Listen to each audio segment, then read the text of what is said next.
여러분도 혹시 이런 생각 해보셨나요? 아, 드디어 직장에서 벗어나는구나. 멋지게 은퇴하면 매일 아침 여유롭게 커피나 마시면서 여행도 자주 다니고 그동안 하고 싶었던 취미도 마음껏 즐겨봐야지. 저도 그랬어요. 막연하게 은퇴한 이후의 삶을 아름다운 황금기라고 그렸죠. 그런데 막상 은퇴하고 나니 현실은 그렇지 않더라고요. 경제적 여유가 있어야 모든 게 가능하다는 사실을 새삼 깨달았거든요. 사실 은퇴 후에는 바로 통장이 텅텅 비어버리는 줄도 몰랐어요. 어차피 큰돈 쓸 일 없으니 적은 생활비로도 충분하겠지? 라고 안일하게 생각했거든요. 그런데 막상 은퇴를 해보니까 소득이 줄어드는 만큼 소비 패턴을 완전히 바꿔야 했어요. 예전과 같이 신나게 외식을 하거나 취미 활동에 돈을 쓰는 건 쉽지 않았죠. 그래서 저도 한동안 소비를 줄이는 법을 스스로에게 가르치며 한편으론 상실감이나 섭섭함에 빠지기도 했습니다. 오늘은 그렇게 은퇴 후 충격을 겪으면서도 현명한 소비 습관을 만들어가는 과정을 제 경험과 주변 분들의 이야기를 섞어 전해드리려 해요. 제가 아는 세 분의 사례를 공유해 드릴 텐데 아무래도 실제 이야기가 들어가면 공감도 더 잘 되고 스스로의 계획도 쉽게 세울 수 있잖아요. 저도 그분들 이야기를 듣고 아, 이렇게 바꿔나갈 수 있구나 하고 많이 배웠거든요. 그럼 시작해 볼까요? 1.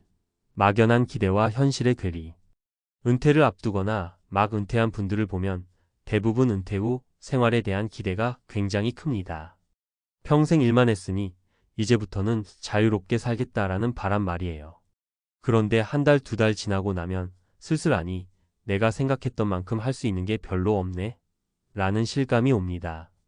월급이라는 고정소득이 없어지니까 소비를 마음대로 할 수가 없는 거죠. 저도 처음에는 내가 평생 일해서 어느 정도 재산도 모았고 국민연금이니 퇴직연금이니 받으니까 충분하겠지 라고 생각했어요. 그런데 어느덧 물가는 자꾸 오르고 조금씩 저축해둔 돈도 줄어드는 게 보이더군요. 그때부터는 지갑을 여는 일이 무서워졌어요. 커피 한 잔, 외식 한 끼에도 이게 꼭 필요한가? 를 몇 번씩 생각하게 됐죠. 그렇다고 소비 절약만이 절대적인 해결책은 아니에요. 은퇴 후 삶이 너무 무기력해지거나 즐기는 맛을 아예 포기하면 우울증이나 외로움에 시달릴 수 있으니까요. 중요한 건 우리가 어떤 소비를 줄일 것이고 어떻게 줄인 비용을 잘 활용해서 은퇴 후 삶의 질을 올릴 것이냐 하는 거죠. 그 방향을 잡는데 도움이 될 만한 실제 사례들을 지금부터 얘기해 볼게요. 이 세 가지 사례로 보는 은퇴 후 소비 전략. 1집 정리를 통해 기쁨을 찾은 김동현님 사례. 첫 번째로 소개할 분은 60대 초반에 은퇴하신 김동현 님가명이에요. 은퇴하자마자 바로 텅 빈 시간을 맞닥뜨려서 굉장히 당황하셨다고 하더라고요. 원래 회사 일로 바쁘게 지내다 보니 일을 그만두면 하루 종일 독서도 하고 친구들과 골프도 치고 등산도 하면서 신나게 지낼 줄 알았대요. 하지만 현실은 달랐습니다. 일단 김동현님은 골프를 계속 치기에는 경제적 부담이 너무 크다는 걸 깨달았어요. 홀로 등산하자니 재미도 없고 매번 점심 약속을 잡자니 돈이 만만치 않더랍니다. 결국 집에서 보내는 시간이 많아질 텐데 이 공간을 좀 더 편안하고 알뜰하게 활용할 수 없을까? 라는 고민을 시작했다고 해요. 그래서 그분은 미니멀 라이프를 시도했어요. 오래된 가구나 쓰지 않는 물건들을 중고 사이트에 내놓고 하나 둘 정리하기 시작한 거죠. 마음 먹고 정리를 하다 보니 꽤 많은 물건을 처분할 수 있었고 어느 정도 돈도 들어왔다고 해요. 무엇보다 집이 훨씬 쾌적해지고 심리적으로도 가벼워졌다고 합니다.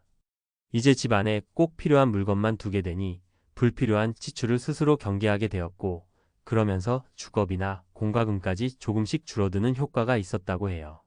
물론 중고거래 같은 일이 처음엔 귀찮았지만 막상 하다 보니 재미도 생기고 사람들과 소소하게 대화도 하게 되어 외로움이 풀렸다고 합니다. 집 정리가 김동현 님에게는 소비를 줄이는 출발점이자 일종의 심리 치유 과정이 된 셈이에요.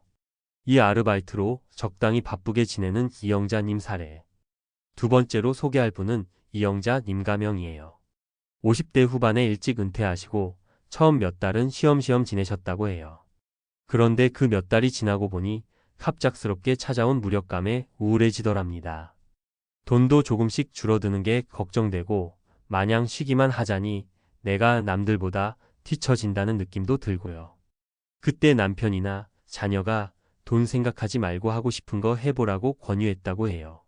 그런데 막상 하고 싶은 일을 찾으려 해도 뭐부터 해야 할지 모르겠고 경제적으로 부담이 되는 취미 활동은 꺼려지니 자연스럽게 아무것도 못하게 됐다고 합니다. 그래서 이영자님이 택한 방법이 단시간 아르바이트였어요.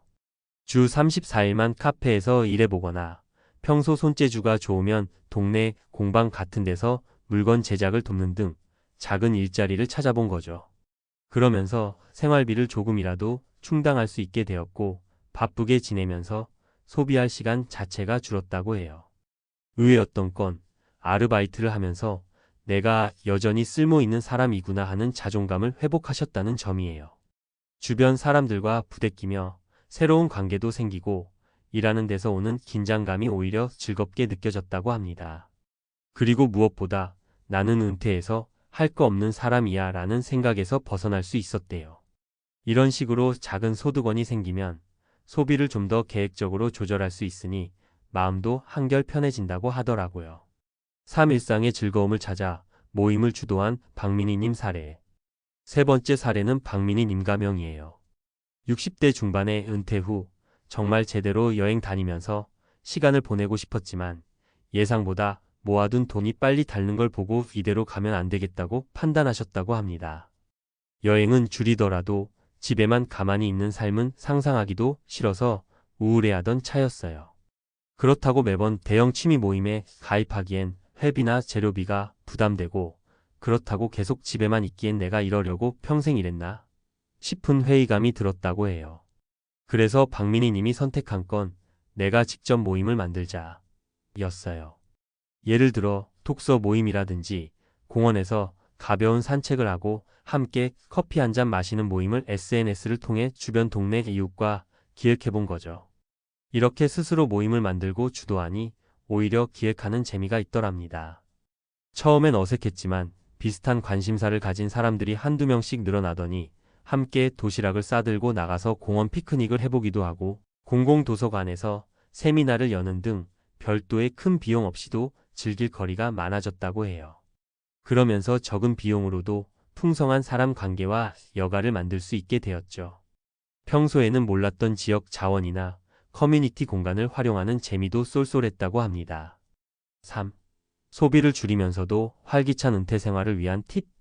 위 세 사례에서 공통적으로 보이는 건 돈을 너무 아껴서 아무것도 못하는 상태로 가지 않았다는 점이에요.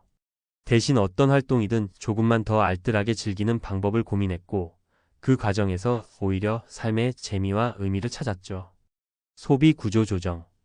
김동현 님처럼 집이나 주변 환경을 정리해보는 것이 첫걸음이 될 수 있어요.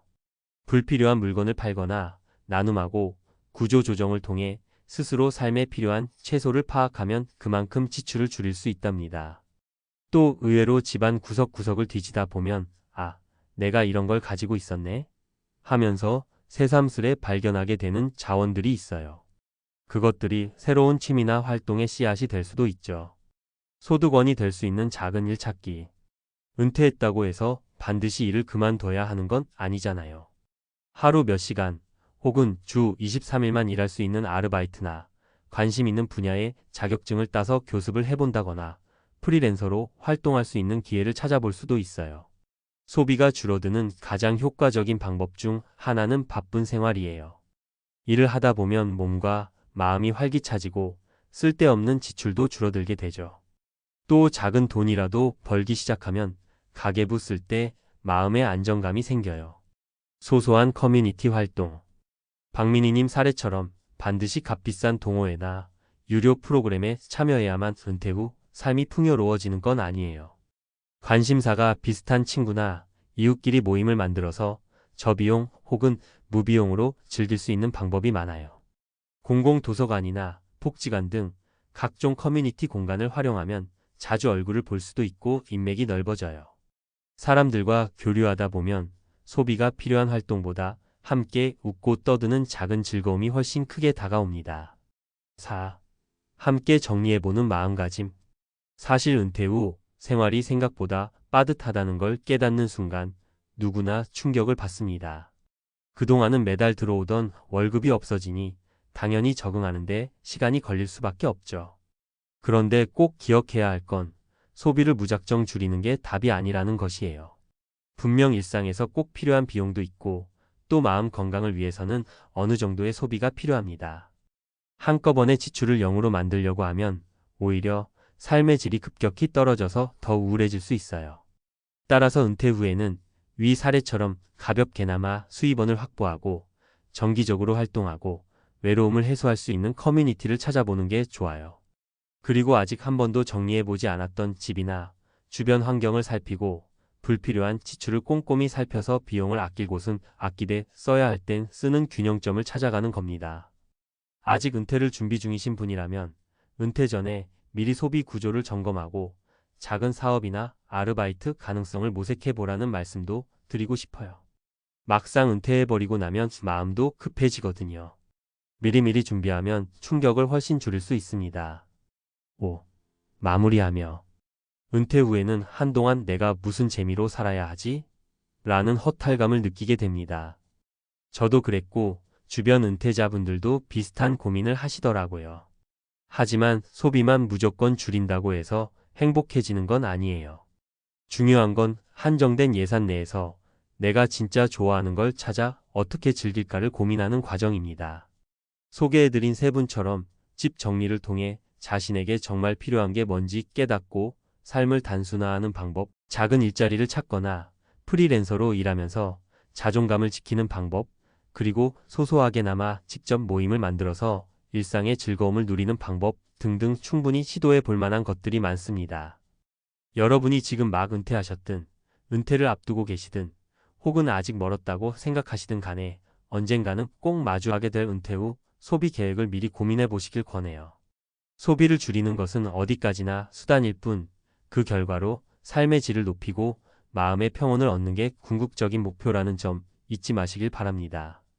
여러분의 은퇴 후 생활이 더 풍요롭고 편안해지길 응원할게요.